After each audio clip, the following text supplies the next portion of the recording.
Oh, hey. What's up? What's up? What's going on? We got our summer spritzer. Who's drinking with me? Is this live?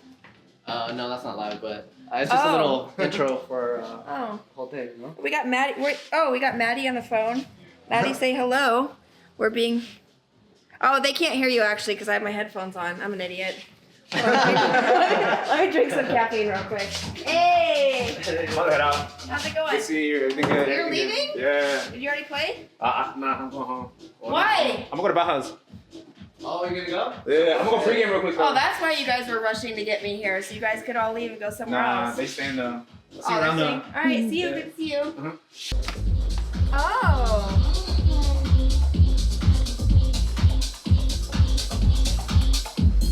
You interviewing me?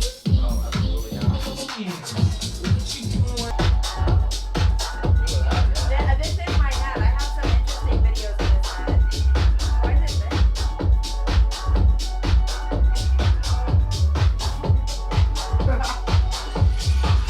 All right, guys. So welcome to Club Clandestine. It's our first time we're like trying to implement this, where we're trying to get new DJs. Obviously, Lace is not new. She is part of the crew, but she's helping us out, trying to experiment all this process. But you're gonna be seeing a lot of new faces here and all around. So yeah, welcome to Club Clandestine.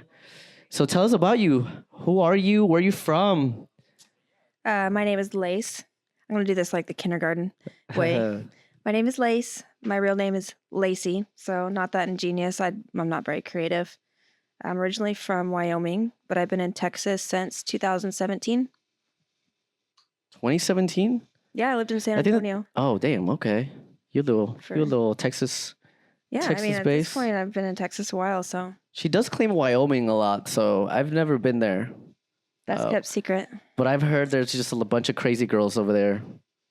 I mean, not now that I left, but yeah. Okay. She took them all It's away. a little more normal now. Normal. Interesting. So what made you be a DJ now that you're pursuing that?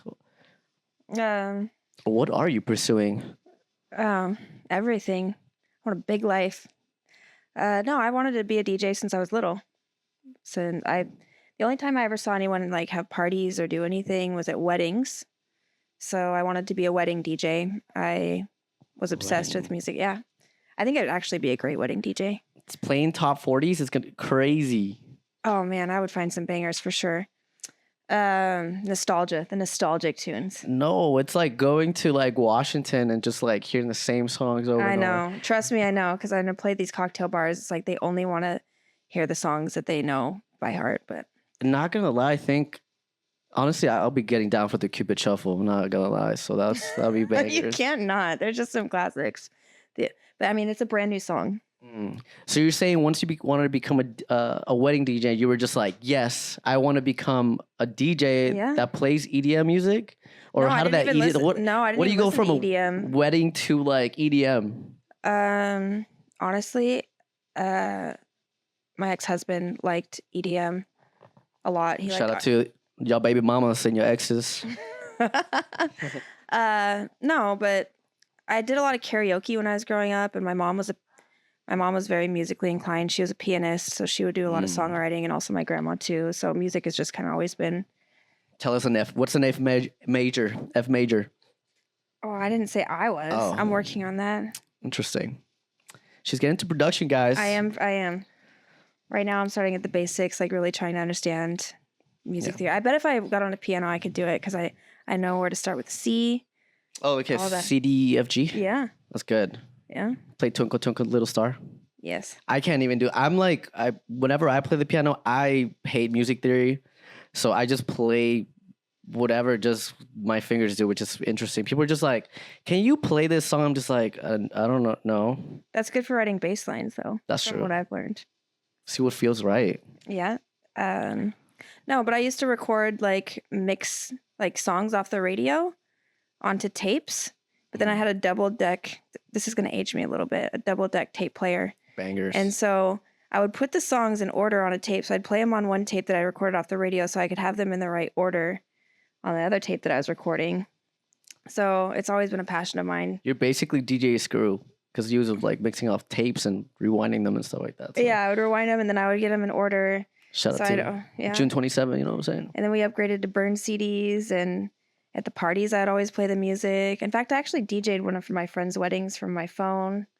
So it's just, I finally got the opportunity to pursue it professionally, and I did it.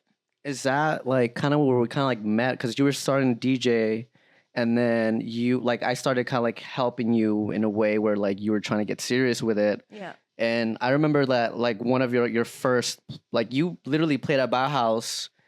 It was like 3 weeks after. Yeah. 2 weeks after I was like I'm like yes. Yeah, basically did I was taught, here's Did how not know how to use CDJs. my record box was all screwed up, so none of my tracks were analyzed. But I was taught how to beat match properly, so I didn't care about anything that was on the screens. All I knew was how to start a track, how to beat match it, and then fade one in, fade one out, and I was like, start with that. I didn't even know how to use headphones or any of the buttons. And yes, I got booked as the owner of Bauhaus told me, he's like, if you put the time in and start doing it, he's like, I'll give you a slot. It was opening slot. I think You started playing melodic, didn't you?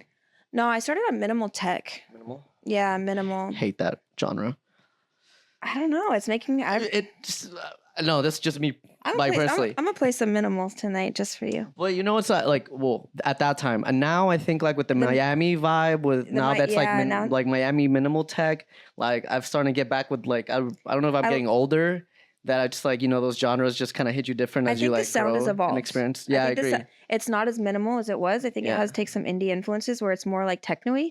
And I think that's why. I mean, that's really what kind of it is, like a minimal techno. It's like 6 Yeah. on the V10, like a hi-hat on one, a bass line of another Yeah. song. Oh, I love. And I was You just can like, play 4 decks on that, and you can just loop songs and then just play with the sounds. It's or play one full song and then you're all set. But it Yeah. looks dope though. Not gonna lie. Yeah, it's fun.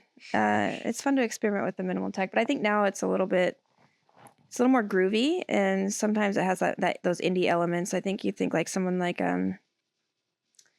who was minimal. I don't know. Like, my God, I suck at names. Anyways, I'll play some later. So like you're saying that okay. So you were trying to think about what's minimal. Like what were your early influences that got you to music or EDM? Got to EDM. I mean, John Summit for sure. I heard his track. I think that was one that was Basic. I'm just kidding. I love John Summit. I don't give a fuck. I will be basic all day for Fuck John yeah. Summit. I don't care. Like he's a production genius, and he's Legendary. yeah. They give him a lot of shit, but he's I actually a listened superstar. to. I remember I heard Cruella. oh, that's good. That was like a 4-track EP that they released, and I Dude, that loved was that the track. ages. So I was moving to North Dakota for a job at the time, and I listened to those 4 tracks, 5 tracks, whatever it was, on repeat all the way up. So that's kind of when I really got like sucked into it. Interesting. Cruella was amazing. Well, we had Cruella, like Adventure Club, like that kind of like peak of like 2016. Yeah. And that's what I love, like That that would've main been- stage feel. Hey, would've been low key, 20 you like main stage shit. Oh, hell yeah, I do. That would have been like 20. When did I move to North Dakota? 2013. North Dakota. North Dakota, eh? North Dakota. Yes. What the That Norwegian accent. chat? Is this real chat? It's real. Out and about. Oh hell no. A bag. I'll take a bag for my groceries. Oh god, we should probably continue with this conversation, this whole interview with that accent. I don't know if I can pull it off the whole time. Fake North Make you Dakotan. Make you a tater tot. It sounds hot Canadian dish. actually. Yeah, it's very. Hey. I mean, North Dakota's right by Canada, so Yeah, you're right. very Norwegian influence. Wait, so you're saying you had Cruella main stage and stuff like that. So you're saying Cruella? That's kind of like dubsteppy. I feel like It can be, but like it was like they that were very sounded very like Skrillexy. yeah, And yeah. and then when Skrillex dropped his that Oh My God track, yeah, bangers. yeah. Are you good? You good? Caramel through the nice bread. Oh, we lost the battery. Oh no, I'm no longer blinded by the light. Is there a plug for that? If not, honestly, this is kind of like a vibe, low key. Hey, Chad, are we good in there? How does this look? It looks good, right? I kind of like the vibe. Anyways, we just got EMP'd. We lost just lights right now, but we're good. So you got influence, like basically all I hear is main stage. So then like now, like what do you say like are your sound? Like what are your genres that you play? Um, I always have a heart for Afro house and like more emotional music. I always like everything that I've released on my SoundCloud, and I usually will record sets when I'm going through something or whether it's happy, sad, but I heal through music. So I always gravitate towards more emotional music, whether it's somewhat on like the organic, little bit progressive, not like full progressive, and Afro, like deep Afro. But I like to play indie dance. I like to play tech house. I like to play house. Mm. Um, I did have a period of time where I played a lot of melodic, and that's why I think that's Yeah, when you the really started. beginning. Yeah, I really, really was loving melodic, and I had liked that before I'd even started DJing. I just didn't know it. Yeah. You Um, know, it's like funny, like that video of the Afro House DJ that like it's like one of the biggest drops, or it's gonna be like a Afro House build up, and then he like literally just rips apart his shirt, and it's like the yes. most Afro House. Like Oh, it's so I feel cringe. like It's that's so like cringe. that would be me if I was an Afro House Yeah, DJ. I thought I did tag you. I was like, it's Max 2.0.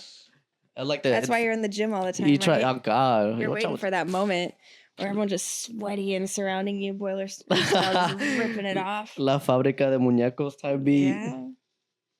So you got melodic that you started, which I hated that era from you, because you were so like I feel like this is my opinion, because I think that you were like very like uh scared to go to change because you were so like new to it, even technically. Yeah. But then like once you started getting comfortable and started getting all these other opportunities, you were just like, oh, like this other sound. And I think just any DJ that starts off like Yeah. they're I feel like even specifically when you start, they're like stay with this sound, Yeah. but you know you're gonna get bored, and like there's so much good music out there to not play it.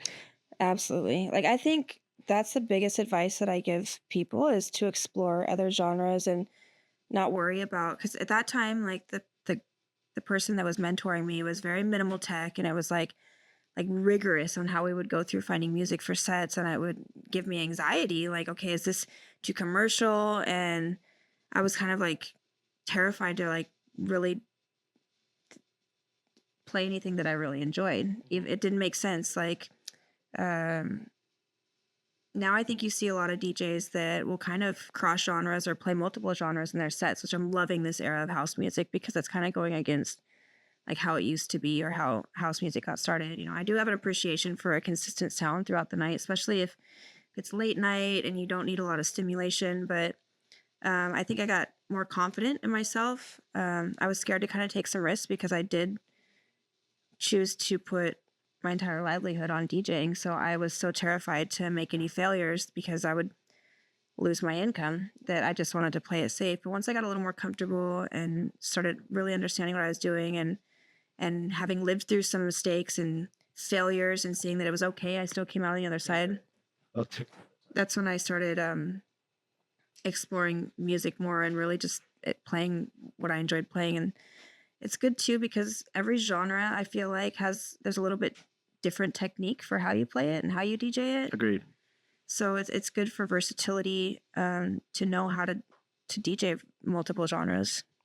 No, I agree, and I like you say, I feel like every gig itself has its own story, and like no matter you're gonna play a Bauhaus, you're gonna play a private party of like 10, like every single I feel like every single room and every single room has different people, and it's not gonna be the same. So you kind of have to find yourself at it, like you have to kind of mold yourself to that room, you know. Sometimes, you know, there's actually kind of few times where you actually kind of like have that freedom where like everybody's just like turn, Yeah. and you just kind of let it rip, and you just kind of have like those are like I feel like one of the, like some of my favorite moments. Yeah. So you having those type of gigs, what is your like what do you like, how do you go whenever you prep your DJ sets? Do you have any mental rituals, like anything sacred before you play? Like, what is it? What's your routine before you go and play? Yeah, every situation is different. Really, it depends. You know, if I'm playing solo at a place that like a house music club where people appreciate the music, you know, those are my easiest gigs to prep for because I'll get to actually, you know, depending on the time of night, you always want to be appropriate for the time that you're playing, but you have a little more artistic freedom on that.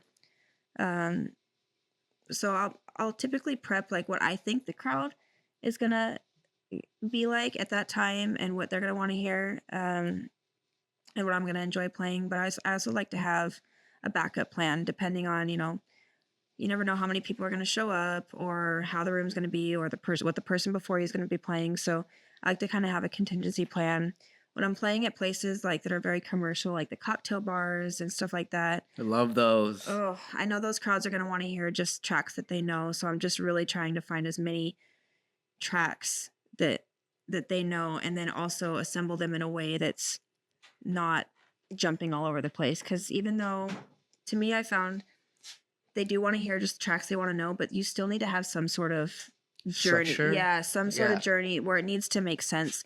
Otherwise, you're all over the place, and the crowd may not know it, and they may be going wild, but they get burnt out.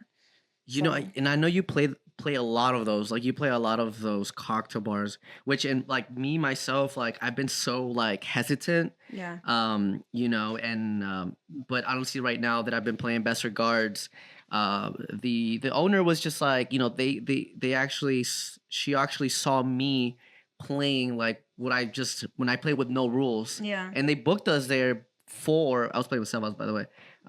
They booked us there for Right. that sounds, but whenever that first time that I played, we were so reserved because we were so Yeah. used to like what people are accustomed Yes. to at cocktail bars. yeah, So, but the second time we played with no rules, and it was just a great time. yeah, And I think honestly, like now that like I think that the EDM scene is moving forward to all these like I guess I would call them mainstream Mhm. places. Yeah. Then I think those places are getting lost in identity. Honestly, they're trying to Yeah. stay. They're so like. They're so stuck with keeping that personality of the old cocktail bars yeah, music. yeah, But you know, at the end of the day, like I think we talked about this. We saw like a an article about like the industry is going to be a multi-billion Oh, yeah, it's dollar growing like so industry, fast. and you know, you either get with the times or you know you're going to get left behind in some aspect with the music and the people. And at the end of the day, money making. I think it's our job as DJs in those situations to. They want that instant. We're an instant gratification culture, so they want that just instant, like slam in your face, like constant party, party, party. It's our job as DJs and that truly do more of the underground scene to teach people how the way house music is meant to be played, kind of the journey. Like you'll have those low moments and just enjoying that moment. It's not necessarily when you're starting off just ramming right into it and overstimulating them, like building it up. And then I love as a DJ when I catch my crowd and I can get them in that and I can see them, they're grooving, and then all of a sudden It's like you know what I call like I like to think about it as a whenever a deer is about to get hit, and like you flash their lights and they look at you before you hit them. yeah, That's literally how I see like Yes. whenever they get hooked with the song that you're just like, and everybody's like, you see like the whole room just look at you, and then you're just like, I Yeah. got you, I got Yes. you. It's almost like letting them get bored just a little bit because not necessarily bored. You still want them grooving, Let them but rest. let them have conversations. Let them just enjoy their Go buy a time. Where drink. go buy a drink, go have some conversations, be grooving. Like Go flirt with the baby mom at the before at the they end of know the it, bar. the drinks are kicking in, or they're just feeling more comfortable with their environment, and that's when you can really just like hit them, and then they lose their mind and they can celebrate Never together, expect it. and it's fun. That is what I think, and I don't always see a lot of DJs do that outside of. It's scary, man. It's scary. It is, It's because scary you see- because you know the dark side of the industry is just like you see the clubs and everything, and I feel like it's very untold of like everything's like shiny and stars and butterflies and rainbows, but you know I feel like a lot of this once you start advancing to the top, there's a lot of uh, darkness in the aspect of politics, and if you fuck up or like if you don't play what I want, then you're not getting booked anymore. And I feel like a lot of new DJs, like that's it's really difficult. I feel like whenever you're starting to even venture out from that. So it can be scary. Yeah. We've talked about this multiple times, and it's like the elephant of the room that nobody really talks about. But and I think that's why I feel like I started this to kind of just give even mischief minded as well. Like we Yeah. started mischief minded to give the new people that are coming in, Yeah. like just the way that I had good mentors, Yeah. a paved way or even a platform content for them to just grow Yeah. and And a use it safe as they space want. too.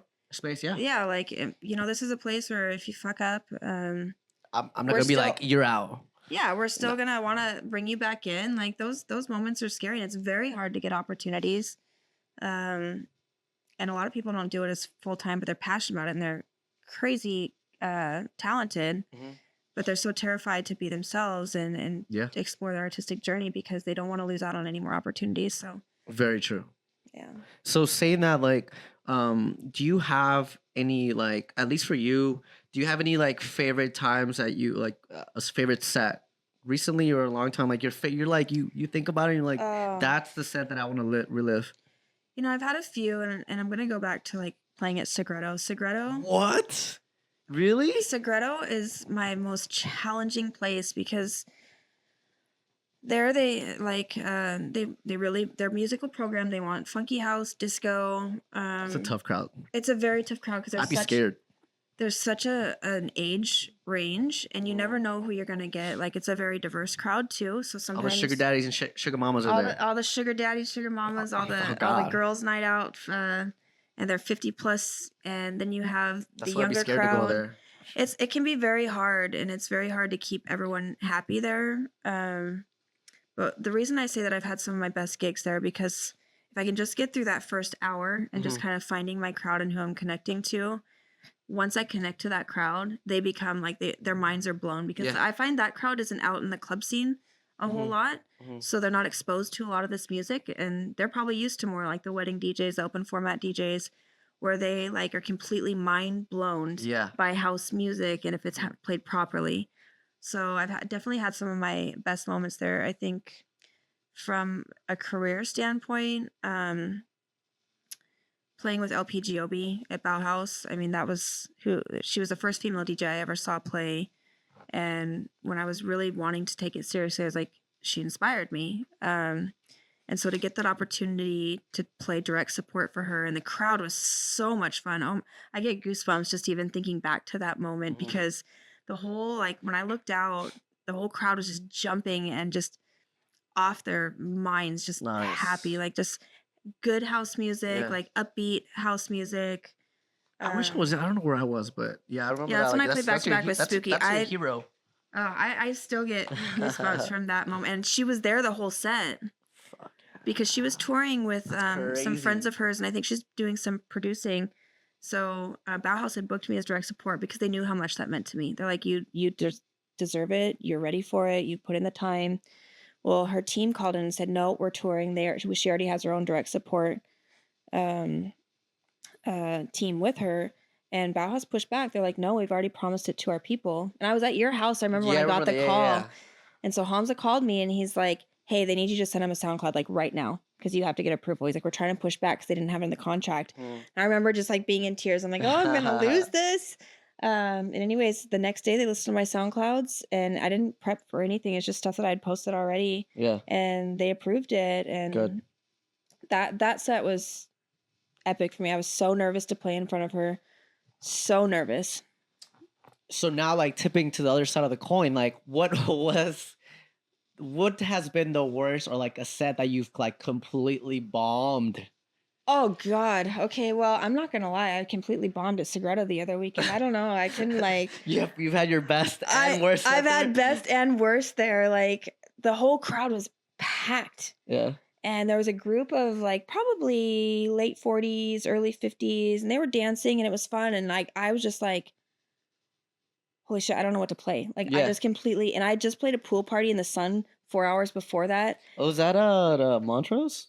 Is that the Montrose one? I played at Montrose Country Club, and I love playing there. That It's a venue is cool place. amazing. It's so cool. And it was a great time playing there, and I actually enjoyed my set there. I was really happy with my set there. But it was in 90-degree weather. So then I go over, and my USBs had corrupted the night before. Yeah. So I tried to throw one together, Wow. like. That's the worst. So then I'm getting ready to go play, and the place is dancing. It's packed. I'm like, what the fuck do I play? Like, I just completely had like a mind blank. And the first track I played was pretty good. And then I was like, I don't know what to do now. Like, I started looking at like my funky house. Usually that crowd, I would play like kind of funky house remixes. Like, they're cheesy, but it works. And I was like, I don't want to play any of these songs. Like, I didn't want to play them for whatever reason, and I probably should have. Honestly, but that's the thing about those crowds. Like every night, no matter if it's the same room, every night is different. You don't know who's 100%. gonna walk through that door. Going back, and I was looking at the video that I took before then, the girl that was singing before me, it was very disco-y type vibes, disco-y house. I think I should have just gone in with some disco. Love that. But I just You can't go wrong with disco. Oh, that's true. Oh god. True.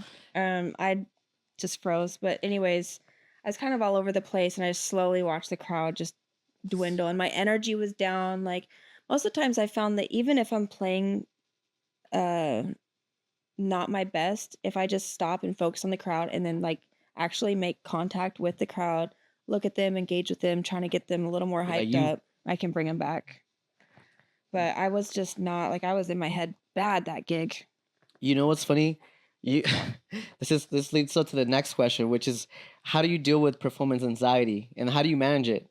Oh god. So you know what I'm saying? Like, she thinks that's like she's gotten better at it. I'm way better now. But sometimes like she might have like the bad, like, I think like I'll give her compliments, but I'd be talking shit if she's like ass, because she's like one of the few people that I'd be like, hey, you were ass, bro. Like, yeah. But there's times where like she's just like a storm of anxiety, and she's just like talking like negative, just in a negative way, and just like manifesting just like that she's gonna do bad. And I'm just like, bro, shut up, like switch it. And I'll be trying to do like new tricks for her to learn, because that's what I do, because I have really, that I have bad anxiety whenever I perform. So I only recently knew that, because you hide it pretty well. But you did help coach me. I remember I was here and I was playing, and I didn't know what I was doing. So I was like, can I come use your CDJs? And I just sat in here, and I remember staring at your CDJs. I'm like, I don't really know what all these buttons do. But you did tell me one thing. You're like, and I've actually carried this through my DJing to this day, and I still do it. You want to talk about pre-ritual things? You had told me, like, pick your first 3 tracks. Yeah. Pick your first 3 tracks. And I usually like to play them together just so I can hear them. And I'll play them together. So I was like, okay, this makes sense. I like the flow. But once I have those 3 tracks, then that's enough time for you to get comfortable. With the crowd, with everything then, technical that's happening. Kind of get that pre-gig jitters, and like even just stepping up, making sure that everything's working properly. But yeah, I think I finally got to the root of why I was so anxious, and my career did take off very, very quickly, and I was getting big bookings. Yeah. Probably before I was really ready for them. I did turn down some things that I knew I absolutely was not ready for. Some support gigs that I was not prepared for. I'm really good at marketing myself, and I'm good at networking. So I did turn those down, but I think a lot of it was I had so much anxiety that people would think that I didn't deserve to be there, that I didn't want to make any mistakes. Sure. And I didn't want people to say, oh, she sucks.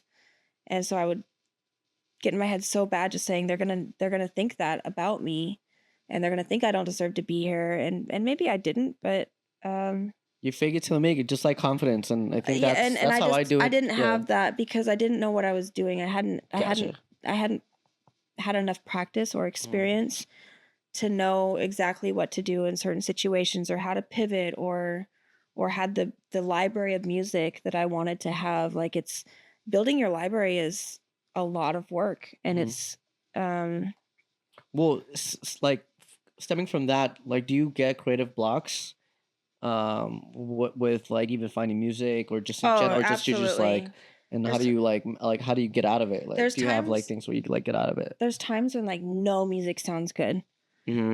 And then I also noticed in sometimes in my library, I'm like, this is one of those times where everything was sounding good and this should not be on my USB.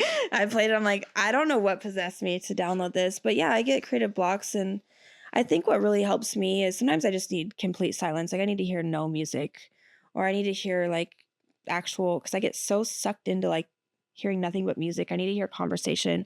I need to watch a movie or I need to just be outdoors and like listen to nature.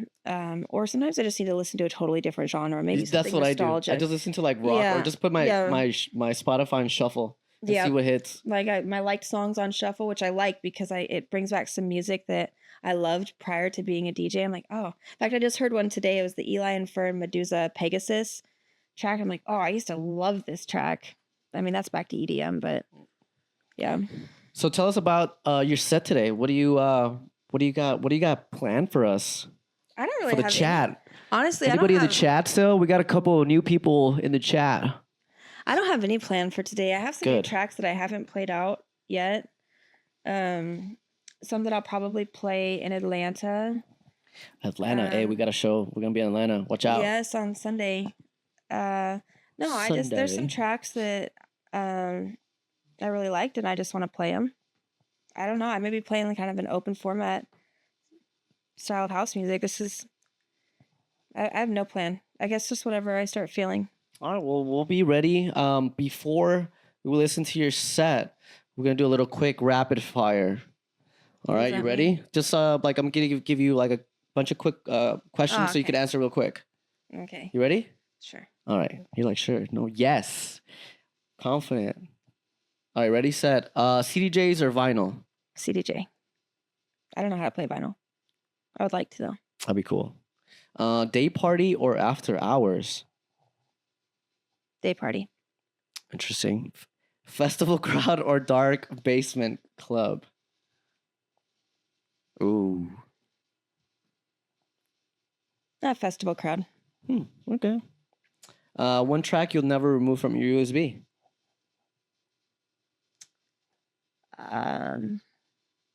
Oh my god, I can't think. Ooh. Think. I'm trying to figure out what song do you usually like play all the time, but I have a remix of it's an Avicii song mixed with Avicii. You never play Yeah. Avicii. I do actually. It's one of my top played tracks on my USB because you can go and it's but it's not Avicii. It's mixed with an Afro House song. Oh It's hell like no! feeling my way through the dark. I don't know Oh for that god, track. is the Afro House? Yeah. Oh bro, I'm gonna have to play it. Avicii's gonna come back from the dead. Gonna I don't murk know, you that's for, one track. whoever did the Afro House. I feel like because that Hell song no. just assimilates so much to my journey and just being like, you never know what the journey is gonna bring you, and I think that's such an emotional tie to that. So that one I find I play it in some of my most emotional sets when I'm really like feeling like deep. I go deep. You go deep. All right, so time to mix. You know what I'm saying? Any questions from the chat? I know y'all are in there just vibing. We just lost a bunch of followers. No, I'm just kidding. But yeah, what should USB at? Do anything you want to tell the camera? Anything you want to tell out to the world? No. No? Do we have anyone joining us? Do we have any questions? Any shows? Any shows that you have upcoming that you want to tell? I have a big one, but I can't announce it. The flyer's not out yet, so I'm really excited for that one. Shout out to the T's. You know what I'm saying? You're Yes, gonna that- find out soon. So, Yeah. share your handles. Oh, Yeah. Spell Lace. Spell Lace. SPELLLACE. You know what I'm saying? Instagram. Yeah. Shout out to the dyslexic people like me. Yeah. All right. You got your USB ready? Yeah. We'll set your cameras real Let's go. soon, Let's and do then it. thank you guys.